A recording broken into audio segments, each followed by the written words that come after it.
Bienvenue à ce 4e épisode de Tous en quarantaine, tous encouragés. On est confinés jusqu'au 29 avril a priori, donc on a du temps devant nous pour continuer de nous émerveiller et de méditer la parole de Dieu. Et aujourd'hui on a un texte particulier, un texte qui nous encourage d'une manière forte, saisissante. Dans un sens, le coronavirus va prendre beaucoup moins de place dans nos esprits en réalisant à quel point Dieu est grand. Dans ce chapitre, Jean, l'apôtre Jean, entre dans la salle du royaume, dans la salle du trône, dans la présence de Dieu. Il est un de ces rares, il y en a quelques autres hommes dans la Bible, et on en parlera un tout petit peu, ont eu ce privilège d'entrer dans la salle, dans la présence de Dieu, dans la salle du trône.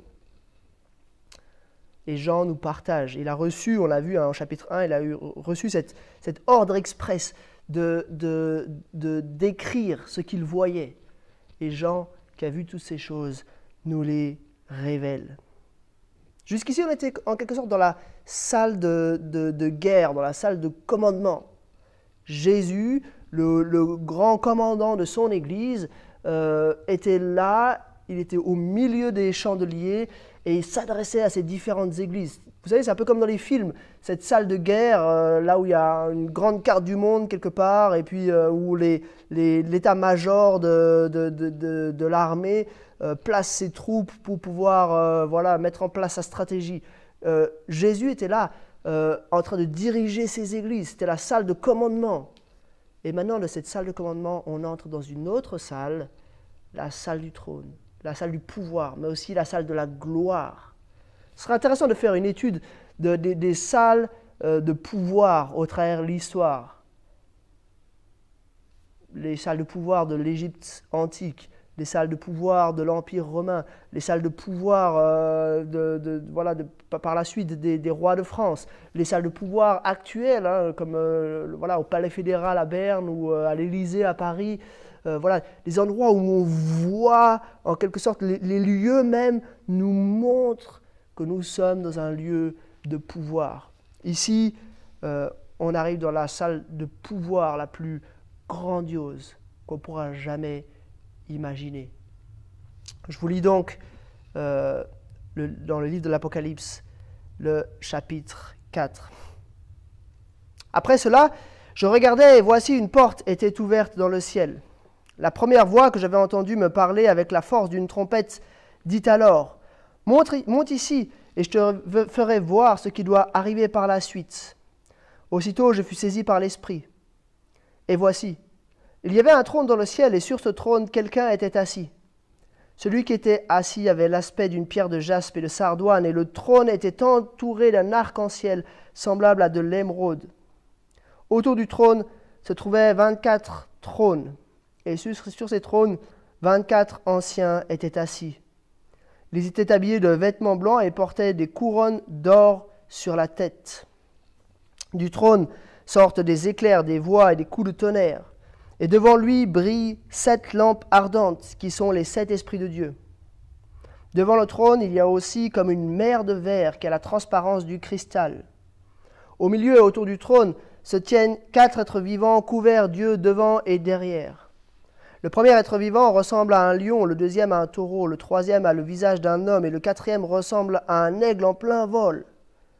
Les 4 êtres vivants ont chacun 6 ailes et ils sont couverts d'yeux tout autour et à l'intérieur. Ils ne cessent de dire jour et nuit, Saint, Saint, Saint est le Seigneur Dieu, le Tout-Puissant, celui qui était, qui est et qui vient. Chaque fois que les êtres vivants donnent gloire, honneur et reconnaissance à celui qui est assis sur le trône, à celui qui vit au siècle des siècles, les 24 anciens se prosternent devant lui, devant celui qui est assis sur le trône, adorent celui qui vit au siècle des siècles et déposent leur couronne devant le trône en disant « Tu es digne, notre Seigneur et notre Dieu, toi le Saint, de recevoir la gloire, l'honneur et la puissance. Car tu as créé toutes choses, et c'est par ta volonté qu'elles ont été créées et qu'elles existent. » Jusqu'ici, la lecture de ce chapitre. On va décrire ensemble un petit peu cette salle du pouvoir, cette salle du trône. Mais avant cela, quelques mots sur les versets d'introduction. Après cela, on entre maintenant dans une nouvelle vision. Jean a eu une première vision à partir du chapitre 1. Il avait bien introduit cela en disant « Moi, Jean, votre frère, votre compagnon, dans la persécution, le royaume et la persévérance en Jésus-Christ, j'étais dans l'île de Patmos à cause de la parole de Dieu et du témoignage de Jésus-Christ. Je fus saisi par l'Esprit le jour du Seigneur et j'ai entendu derrière moi une voix forte, comme le son d'une trompette. » Et ici, on a après cela, nouvelle vision de Jean. Et qu'est-ce qu'il voit? Une porte ouverte dans le ciel. Ça y est, le ciel est ouvert. Le lieu de la présence de Dieu est désormais accessible. C'est quoi le ciel? Alors on pourrait citer plusieurs passages bibliques pour essayer de déterminer ce que c'est le ciel. Le ciel, le mot en tant que tel, le ciel, n'a pas toujours exactement la même signification, mais on pourrait dire ici que clairement il s'agit du lieu de la présence de Dieu. Et par exemple, on pourrait citer le moment de l'ascension. Où est-ce que Jésus est parti? Il est parti au ciel. Je lis simplement dans Actes chapitre 1, les versets 9 à 11.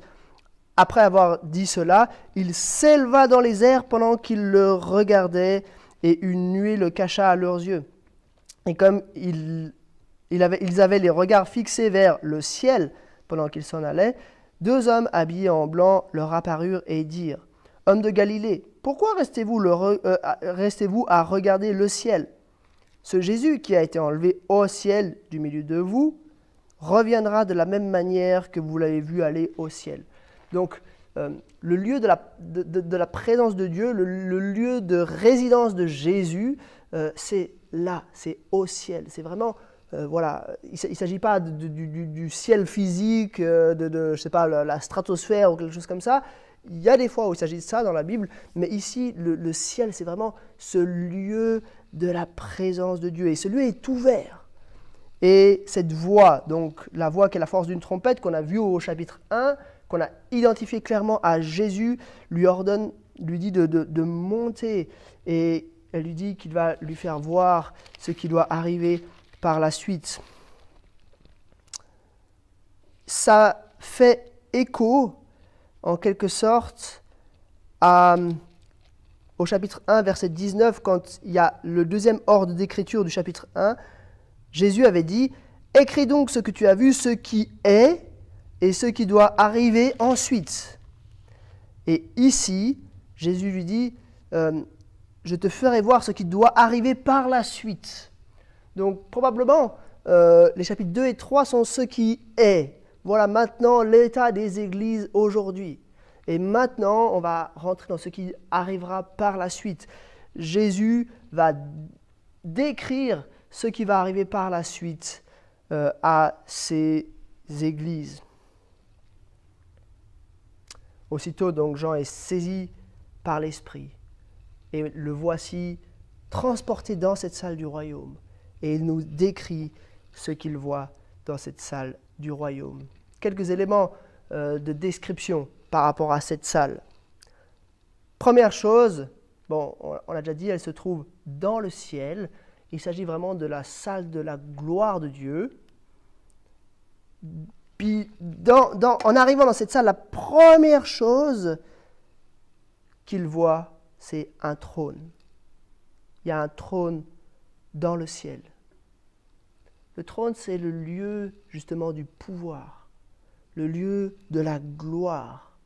Et on va voir qu'il y a comme un rayonnement qui sort de ce trône. Et c'est un rayonnement, vous savez, des fois, on voit ces boules, je ne sais pas comment ça fonctionne, mais c'est un truc de physique, hein, d'énergie électrostatique ou quelque chose comme ça, ces boules où il y a comme une électrode au centre, et puis il y a comme des éclairs qui vont du centre vers l'extérieur, puis quand on touche, ça fait s'orienter ces petits arcs électriques. C'est un petit peu comme ça. Tout au centre, il y a la gloire même, le trône. Et puis, depuis ce trône, il y a comme un rayonnement vers l'extérieur. Et puis, de l'extérieur vers l'intérieur, il y a l'adoration. Tout adore ce qui est sur ce trône, dans le chapitre suivant. Et sur ce trône, quelqu'un est assis. Quelqu'un qui est semblable à de la jaspe et de la sardoine. Je dois être franc, je ne sais pas ce que c'est de la jaspe et de la sardoine, et même les traducteurs ne sont pas tout à fait sûrs de quelle pierre il s'agit. C'est toujours difficile pour les traducteurs, dans les mots un peu techniques comme ça, de savoir exactement à quoi cela fait référence. Mais bon, ce qui est clair, c'est qu'il s'agit de quelqu'un qui a une apparence glorieuse, une apparence qui nous dépasse, qui est comme un diamant aux 1000 facettes, qui reflète et qui est éblouissant. On est là dans la présence de Dieu lui-même. Probablement que Dieu n'est pas fait en jaspe et en sardoine. Enfin, c'est sûr, Dieu n'est pas fait en jaspe et en sardoine. C'est simplement des mots que Jean essaie d'employer, de coucher sur le papier pour décrire quelque chose qui le dépasse. Et d'ailleurs, c'est intéressant parce que Ézéchiel a des visions très similaires à celles que Jean a ici. Et on voit une similitude, mais on voit que les mots ne correspondent pas tout à fait. Donc comme si l'un et l'autre sont un petit peu handicapés par le langage humain pour décrire vraiment ce qu'ils voient. Vous pouvez lire dans Ézéchiel 1, dans Ézéchiel 10, des visions très très similaires, mais avec des différences, qui montrent que voilà, ils sont incapables de nous donner une compréhension claire, une compréhension fiable de ce qu'ils sont en train de voir. Enfin, c'est fiable dans le sens que c'est vrai, mais ça les dépasse et ça nous dépasse, et du coup, on ne peut pas avoir une appréhension totale de cela. Je ne suis pas en train de dire que ce n'est pas fiable, bien sûr, c'est tout à fait fiable. Autour de ce trône, un arc-en-ciel semblable à de l'émeraude, probablement une référence à la fidélité de Dieu. L'arc-en-ciel, bien sûr, ça nous fait penser à la sortie de l'arche avec Noé, et Dieu qui place son arc sur la terre. L'arc-en-ciel, un symbole de la fidélité de Dieu, de sa protection, de son amour. Et puis, autour du trône, 24 autres trônes, des petits trônes. Et sur ces 24 trônes, 24 hommes, des anciens, en vêtements blancs, avec des couronnes sur la tête. On ne va pas se lancer dans savoir qui sont ces 24 hommes. On ne sait pas en fait, franchement on ne sait pas. Mais par contre ce qui est clair, c'est qu'on a 24 personnages glorieux. Ils sont glorieux, ce sont des anciens, ils ont des vêtements blancs et ils ont des couronnes sur la tête. Donc c'est des gens qui sont sur des trônes, des gens qui ont de l'autorité par eux-mêmes. Et ce qui est beau, c'est de voir que par la suite, ils mettent leur couronne, leur gloire, ils l'envoient vers le trône central, vers le trône de Dieu. Donc, 24 trônes qui en fait comme orientent toute leur gloire vers ce trône central. Donc je vous ai dit, la gloire elle rayonne du trône vers l'extérieur, mais l'adoration elle va de l'extérieur vers l'intérieur. Ces 24 anciens, ils se prosternent devant Dieu. Ensuite, et là on a un petit peu le pendant, on avait du trône, c'est cet arc-en-ciel, et du trône aussi des éclairs, des voix et des coups de tonnerre, quelque chose de terrifiant.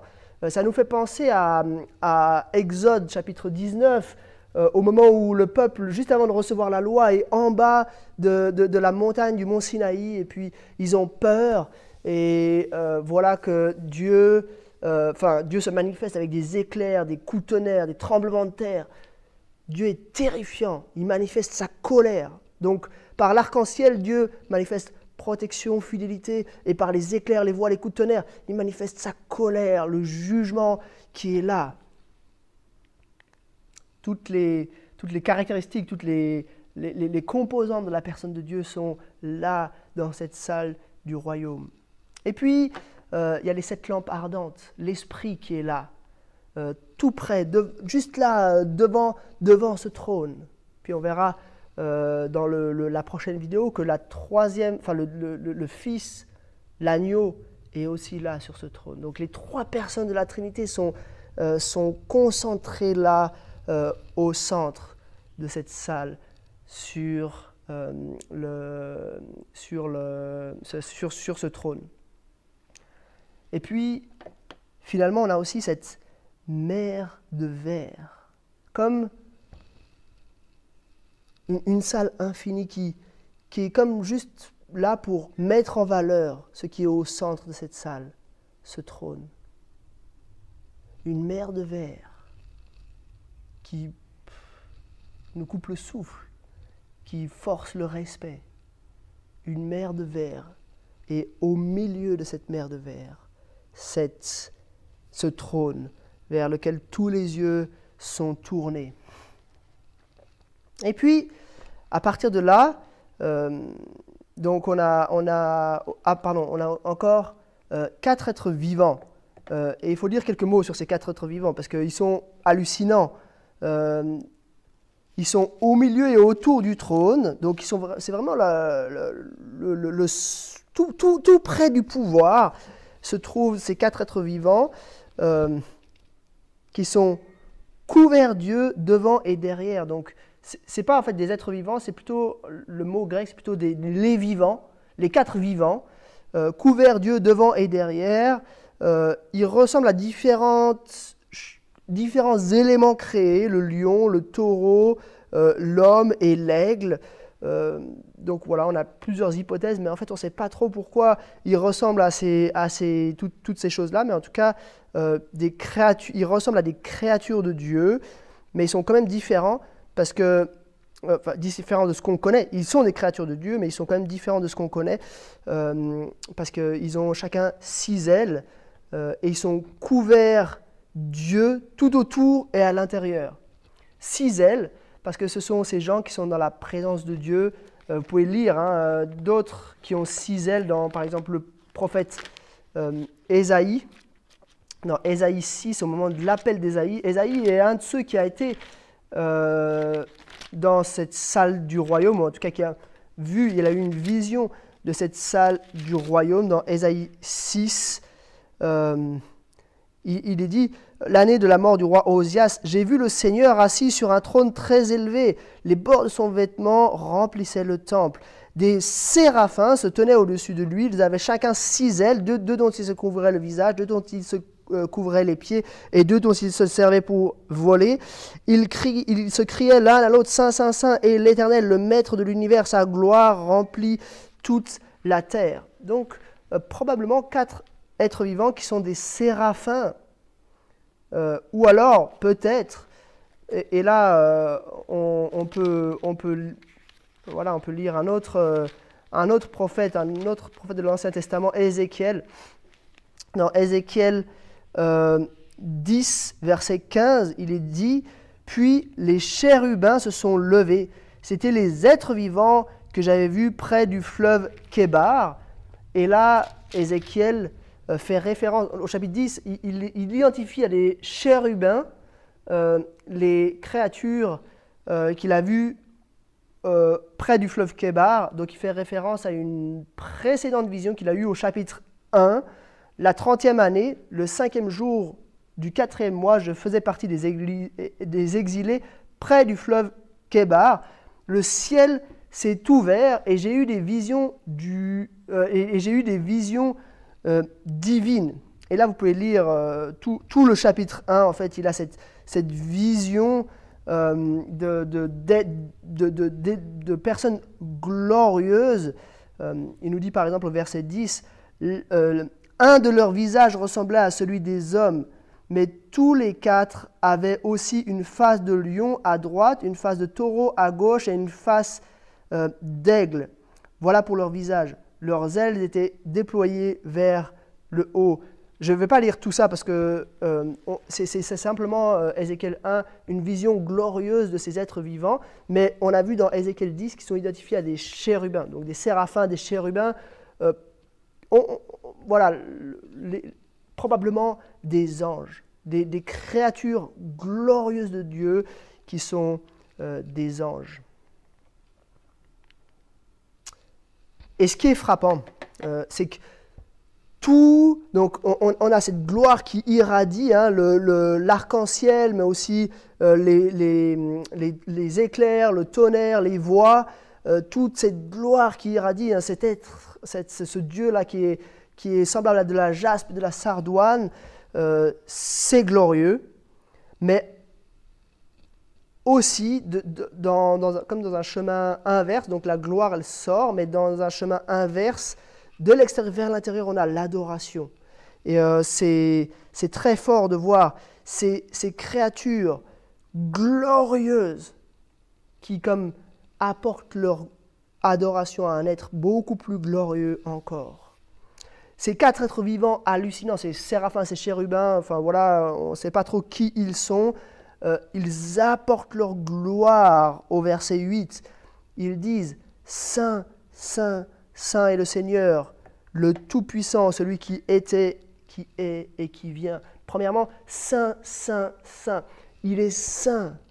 La sainteté, c'est la séparation du mal. Il n'y a pas de mal en lui. Il est parfait. Il n'y a pas de péché. Il n'y a rien, pas de corruption. Absolument rien. Saint, Saint, Saint. Et c'est comme répéter 3 fois pour montrer la complétude, l'aspect irrésistible de la sainteté de Dieu. Qu'est-ce qu'ils disent d'autre? Ils disent le Seigneur Dieu, le Maître, celui qui est le Seigneur, le Dieu de l'univers, le Tout-Puissant. Il est celui qui peut tout, celui qui dit et la chose arrive. Et finalement, celui qui est, qui était et qui vient, l'Éternel, celui qui existe, celui qui est, point. Il est, point. Il n'est pas dépendant, il est autonome. Nous sommes dépendants de nos parents qui nous ont engendrés. En fait, nous sommes dépendants de Dieu qui nous a créés. Mais lui est totalement indépendant, totalement autonome. Il existe, point. D'ailleurs, à Moïse, il se présente comme celui qui est. Je suis celui qui suis, et c'est tout. Et puis, après l'adoration des êtres vivants, il y a comme une autre vague d'adoration qui se déclenche. Donc en fait, au centre, il y a le trône, le pouvoir. Autour, il y a comme ces 4 êtres vivants qui sont très rapprochés. Puis autour, il y a ces 24 vieillards. Et puis, verset 9 nous dit « À chaque fois que les êtres vivants donnent gloire, honneur et reconnaissance à celui qui est assis sur le trône, à celui qui vit au siècle des siècles, les 24 anciens, qu'est-ce qu'ils font? Eux aussi, comme dans une deuxième vague d'adoration, ils se prosternent devant celui qui est assis sur le trône, adorent celui qui vit au siècle des siècles et déposent leur couronne devant le trône en disant. » Donc, toute cette gloire qu'ils ont, qui est représentée physiquement par leur couronne, ils la déposent devant Dieu. Et ils disent ceci, « Tu es digne de recevoir la gloire, l'honneur et la puissance. Tu es digne. Tu es en fait celui qui mérite de recevoir la gloire. Dieu désire sa gloire. Pourquoi? Parce qu'il la mérite. Il est celui qui est glorieux. Mais il n'a pas besoin de recevoir la gloire en écrasant les autres. Il la reçoit simplement parce qu'il le mérite. Parce qu'il est Dieu. Parce qu'il est l'Éternel, le Créateur. Tu es digne. Le seul qui est digne. Celui aussi qui nous rend dignes. Mais par lui-même, il est le seul qui est digne de recevoir la gloire, l'honneur et la puissance. Mais, vous avez vu, j'ai mis 3 petits points ici. Parce qu'en fait, tu es digne. Ils disent quoi? Notre Seigneur est notre Dieu. De nouveau, le Seigneur Dieu avait dit les quatre êtres vivants, et ici c'est notre Seigneur et notre Dieu. Toi qui règnes, toi qui es Dieu, toi qui es tout-puissant, tu es digne de recevoir ces choses-là. Pourquoi? Et là, il donne une raison, ces 24 anciens, ils disent « Car tu as créé toutes choses ».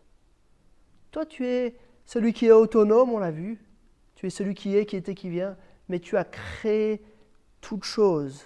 Et un peu comme pour aller un peu plus loin, Dieu n'est pas juste le principe par lequel ces choses ont été créées, mais ça va plus loin. C'est aussi par ta volonté qu'elles ont été créées et qu'elles existent. Deux domaines là. Il est celui qui a voulu, celui qui a fait les plans, celui qui a initié le projet. Donc il n'est pas juste le principe qui a créé le monde, mais il est vraiment celui qui a voulu cela. Et qu'elles existent.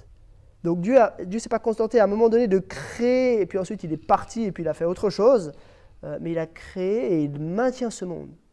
C'est parce que Dieu veut à chaque seconde que ce monde existe, que ce monde existe. C'est pour ça que les atomes continuent de vibrer, c'est pour ça que les planètes continuent de tourner, c'est parce que Dieu veut à chaque instant que les choses existent, sinon les choses s'arrêteraient d'exister instantanément.